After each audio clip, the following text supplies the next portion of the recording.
దస్తగిరి గారు, సజ్జల గారి వ్యాఖ్యల ఆంతర్యం ఏంటి అంటే మీరేమనుకోండి చెప్పండి దస్తగిరి గారు. మేడం చాలా క్లియర్ మేడం. ఆంధ్రప్రదేశ్ లో ఒక్క జగన్మోహన్ రెడ్డి గారిని ఢీకొట్టడం కోసం 6 పార్టీలు, ముఖ్యంగా 3 ఎన్డీఏలు అని చెప్పుకుంటున్నారు కానీ చంద్రబాబుకి ఓ పక్క కాంగ్రెస్, సిపిఎం కి లోపాయకరంగా చాప కింద నీరులాగా స్పాన్సర్షిప్ చేస్తున్నారు. ఓ పక్క ఏదైతే తన కొడుకు నారా లోకేష్ పైన కానీ తన పైన కేసుల్ని నుంచి మినహాయింపు కోసం ఇటు బీజేపీ చుట్టూ తిరుగుతున్నాడు. ఇటు ఇంకొకటి ఏదైతే ముఖ్యంగా కాపు సామాజిక వర్గం చెందినటువంటి ఓటు బ్యాంకు ఎట్లాగో చంద్రబాబు పడదండి జీవితకాలం కాపు సోదరుల చుట్టూ తిరిగినా కానీ ఓట్లేదు. ఎందుకంటే గతంలో చంద్రబాబు చేసింది అంతా ఎంత కాదు కదా. ముద్రగడ్డ గారు లాంటి వ్యక్తి కుటుంబం పైన చేసినటువంటి దాడి కూడా కదా, అంతకన్నా ఎక్కువ మాట చెప్పాలంటే అలాంటి క్రూరత్వమైనటువంటి పని చూసిన ఏ ఒక్క కాపు సోదరుడు కూడా చంద్రబాబుకి ఓటు వేయరు. కాబట్టి ఆ కాపు సామాజిక వర్గంలో అధికారం కావాలన్నటువంటి ఒక ఆకాంక్ష ఉంది. ఆ ఆకాంక్షని క్యాష్ చేసుకోవడానికి పవన్ కళ్యాణ్ రూపంలో కూడా ఉన్న నేపథ్యంలో ఆ చంద్రబాబు నాయుడు గారు కూడా పవన్ కళ్యాణ్ తెచ్చుకున్నారు. ఏంటండి ఈ రోజు బీజేపీలో క్యాండిడేట్స్ ఎవరు, ఈ రోజు ఏదైతే జనసేనలో క్యాండిడేట్ ఎవరు, ఈ రోజు విజయవాడ వెస్ట్ లో ఎవరున్నారు, సుజనా చౌదరి ఎవరైనా తెలుగుదేశం పార్టీ పుట్టిన కానీ ఉన్నటువంటి నామినేట్ చేశాడు, రాజ్యసభ సభ్యుడిగా ఉన్నారు. ఆ తర్వాత పార్టీ అధికారం పోతుందని తెలిసి ముందు బీజేపీకి వెళ్ళాడు. సీఎం అనకాపల్లి ఎంపీ క్యాండిడేట్ ఎవరు, సీఎం రమేష్ గారు. ఆయన తెలుగుదేశం ప్రభుత్వం హయాంలో నామినేట్ చేసినప్పుడు ఎవరున్నారు రాజ్యసభగా, అక్కడికే పోయాడు. ఈ రోజు ఏదైతే మండలి బుద్ధప్రసాద్ గారు కావచ్చు, రైల్వే కోడూరు కావచ్చు, అనపర్తి ఎంత ఎవరు మా పార్టీ మా గుర్తు మా జగన్మోహన్ రెడ్డి గారు బ్లెస్సింగ్స్ తో గెలిచిన రఘురాజ్ కృష్ణరాజు ఎందుకు అంత వైసీపీ పార్టీలో టీడీపీ నుంచి కానీ బీజేపీ నుంచి ఇవాళ సుజనా చౌదరిని సీఎం రమేష్ చూపెట్టి టీడీపీ వాళ్ళు అంటున్నారు. మరి రఘురాజ్ కృష్ణరాజు మీ దాంట్లోకి వెళ్ళి వచ్చారు కదా, అంటే ఇంకా మీ పార్టీ పంపించిన వాడేనా? మరి అతను మీరు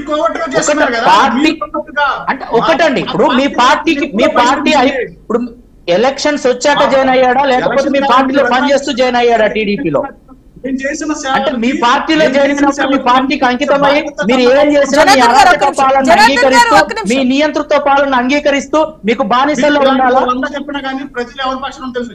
మీరేమడిగారు? రఘురాజ్ కృష్ణరాజు అనే వ్యక్తి ఈ ఏదైతే తనకు బీజేపీ ఎంపీ టికెట్ ఇవ్వకపోతే, ఒక మాసం వినండి, బీజేపీ ఎంపీ టికెట్ ఇవ్వకపోతే అతను చేసిన కామెంట్స్ ఏంది, నాకు టికెట్ ఇవ్వకపోతే కూటమి నేతలే సమాధానం చెప్పాలా, నాకు న్యాయం చేయకపోతే రాష్ట్రానికి ఏం న్యాయం చేస్తారని నేరుగా చంద్రబాబు ప్రశ్నించాడు. ఏ ఒప్పందంతో? వైఎస్ఆర్సీపీ పార్టీని బదనాం చేసేందుకే. ఎవరు? మా జగన్మోహన్ రెడ్డి గారు సీట్ ఇస్తే గెలిచిన వ్యక్తి. అలాంటి వ్యక్తుల గురించి మేము మాట్లాడట్లా. సుజనా చౌదరి అనే ఒక్కరేనా? జనసేనలకు క్యాండిడేట్ ఎవరు పంపించారు? అసలు జనసేన సిపిఎం సిపిఐ క్యాండిడేట్స్ కూడా మీ చంద్రబాబు చెప్పేస్తున్నారు.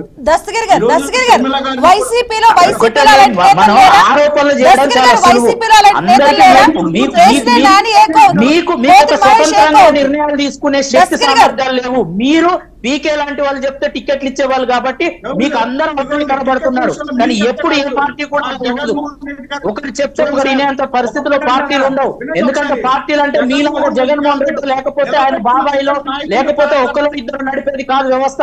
ఇలా బీజేపీ జాతీయ పార్టీ, జనసేన, చంద్రబాబు 3 పార్టీల వ్యవస్థను ఎవరో ఒకరు నిర్ణయించుకునేది కాదు. 3 పార్టీల నాయకులు కూర్చొని నాయకులు అభ్యర్థులు నిర్ణయించడం జరుగుతుంటుంది. ఎప్పుడు సార్ బీజేపీ జాతీయ అధ్యక్షుడు నడ్డా వచ్చి ఇప్పుడు చంద్రబాబు కూర్చున్నాడు, ఒకటి జాతీయ అధ్యక్షుడు ఆ పార్టీల ప్రతినిధులు ఉంటారు, తప్పితే ఆ పార్టీల ఒక జాతీయ పార్టీల ప్రతినిధులు ఉంటారు తప్పితే జాతీయ అధ్యక్షుడు రావాల్సిన అవసరం లేదు. పంటవచ్చు అమ్మటవచ్చు, చంద్రబాబుకి సొంతలో మీకు కొనటవచ్చు అమ్మటవచ్చు.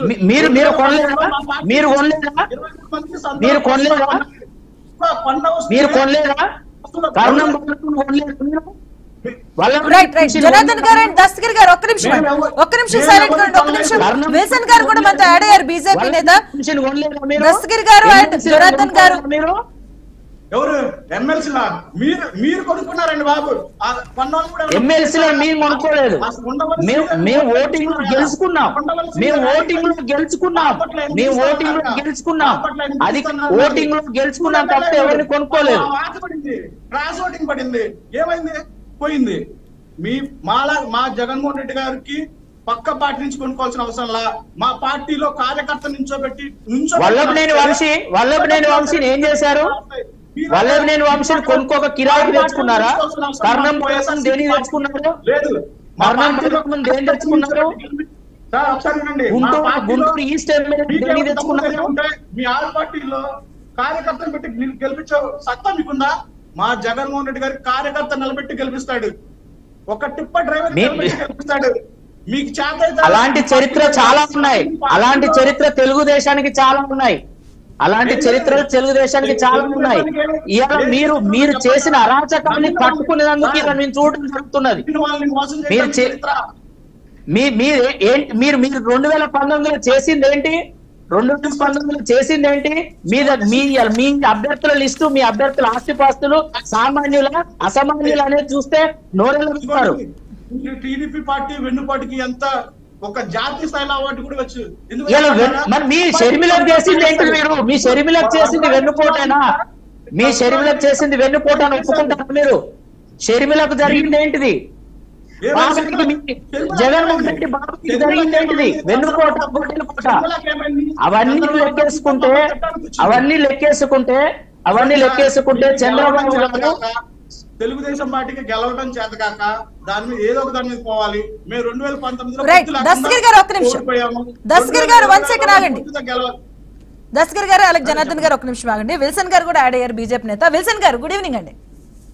గుడ్ ఈవినింగ్ అమ్మా. సో సజ్జల గారు చేసిన వ్యాఖ్యలు మీకు తెలిసే ఉంటాయి. టీడీపీ, అది ఎన్డీఏ కూటమి ఏదైతే ఉందో, టీడీపీ అభ్యర్థులు పేరుకి మాత్రం టికెట్లు బీజేపీవి, అభ్యర్థులు మాత్రం టీడీపీ. ఆయన చేసిన వ్యాఖ్యల పైన మీరేమంటారు? ఇప్పుడు ఒకసారి కూటమిలోకి పోయిన తర్వాత, మీకు ప్యానల్ ఉన్న మిత్రులందరికీ నమస్కారం. ఒకసారి కూటమిలో పోయిన తర్వాత ఎవరు ఎక్కడి నుంచి అయినా పోటీ చేస్తారు. అది వాళ్ళ ఐచ్ఛికం.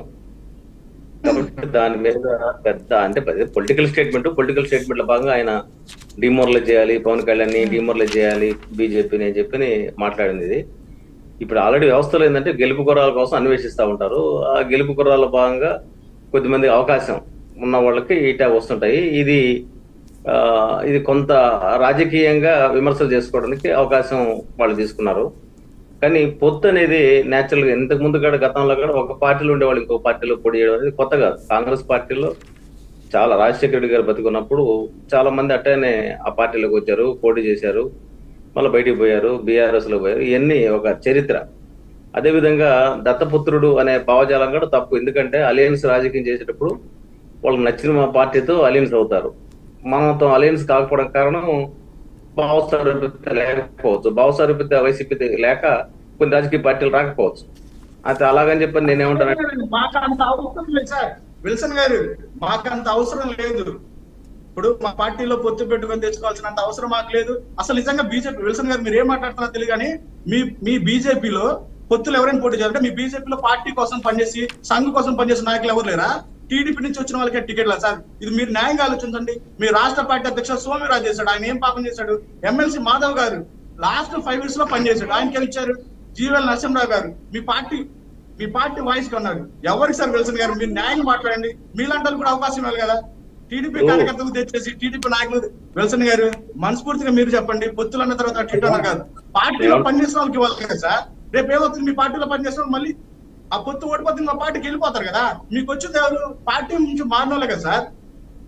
పార్టీ అంతర్గత వ్యవహారం అని మీడియా చర్చల్లో విల్సన్ గారు ఇప్పుడు దస్తగిరి గారు అన్నట్టే. ఎందుకంటే ఒక పార్టీకి వచ్చినాక, కూటమిలో ఉన్నాక ఒక పార్టీ నుంచి ఒకరు మారుతా ఉంటారు, మీకు వచ్చి నచ్చిన అభ్యర్థులు పెట్టుకుంటారు, but everything is good. But కాకపోతే ఇక్కడ సజ్జల గారు అనే వ్యాఖ్యలు ఏంటంటే బీజేపీ నేతలు కనిపించట్లేదు, టీడీపీ నేతలు కనిపిస్తున్నారా అని అంటున్నారు. ఎందుకంటే మీ బీజేపీలో సీనియర్ మోస్ట్ నేతలు కూడా ఉన్నారు. ఇప్పుడు ఆయన దస్తగిరి గారు చెప్పినట్టు సోమ్ వీర్రాజు గారు, నల్ల మనోజ్, ఆయన కిరణ్ కుమార్ రెడ్డి గారు ఉన్నారు, జీవీఎల్ గారు ఉన్నారు.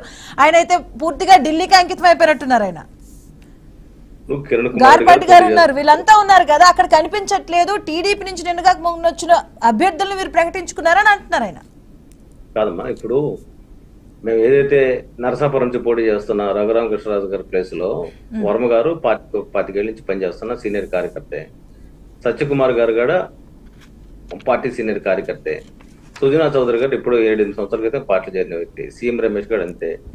అంటే పార్టీలు మారడం అనేది వాళ్ళ హక్కు. ఇప్పుడు షర్మిల గారు పక్కకు పోయి ఆ పార్టీ అంతకుముందు ఒక పార్టీ పెట్టుకుంది, ఇప్పుడు కాంగ్రెస్ పార్టీ చేరలేదా? అంటే పార్టీలు